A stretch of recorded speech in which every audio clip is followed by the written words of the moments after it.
So now, Brian, it's time for school, and we're going to learn a little bit about the difference between a drill and an impact driver. That's right. They look the same. They look very similar, but we've all been using drills, cordless drills in particular, variable speed drills, to drive screws for a long time. Everybody does it. Everyone's been doing it. Sure. And the manufacturers over the past, 10, 15 years or even longer perhaps have been adding, screw driving features to their drills and so forth. And, your Porter cable one there. My ancient Porter cable. Right. That's driven a lot of screws, I know. And, so as soon as they went cordless, it even became more of a valuable screwdriver, essentially. Absolutely.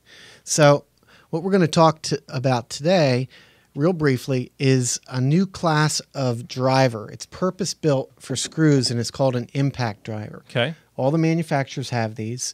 Makita, Delta, Porter Cable, Milwaukee, Bosch, and they're a little bit lighter than a drill. Right. And that's all they do is drive screws. But they're an impact driver, so they're really efficient at driving screws.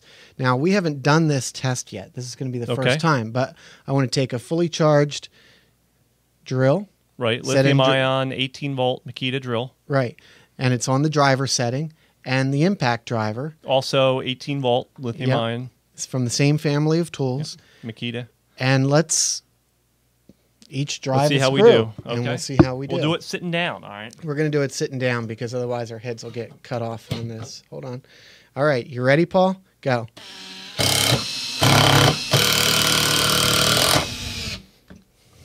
And I paused, and I still finished sooner. Yes.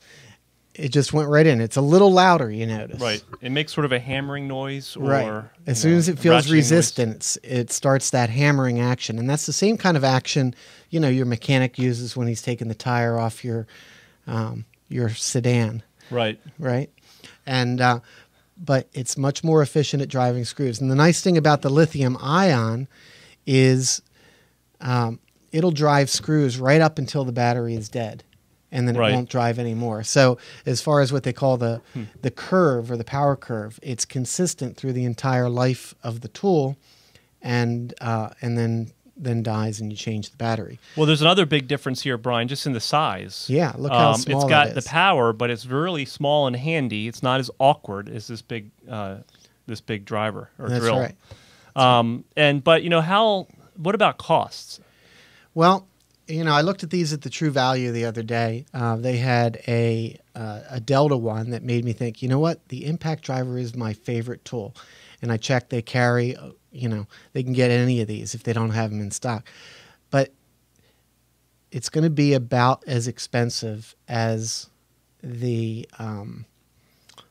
drill. Okay, so and you can find deals. So when I got this set a couple years ago, it's been the drill was $299, but they had a free impact driver with it. So it was a kit. You can look for deals, but ultimately you're paying a bit of a premium for a tool that doesn't have the versatility as this other, but it does what it does, driving screws much better. Much better, and you can drive hundreds and hundreds of screws with that. It's much more power efficient. You can drive a lot more screws with this on a charged battery than you can with this. All right. Well, that's good information. So that's my favorite tool. Wow. So there you go. Tool School 101. All right. Thanks. Thanks. Bye.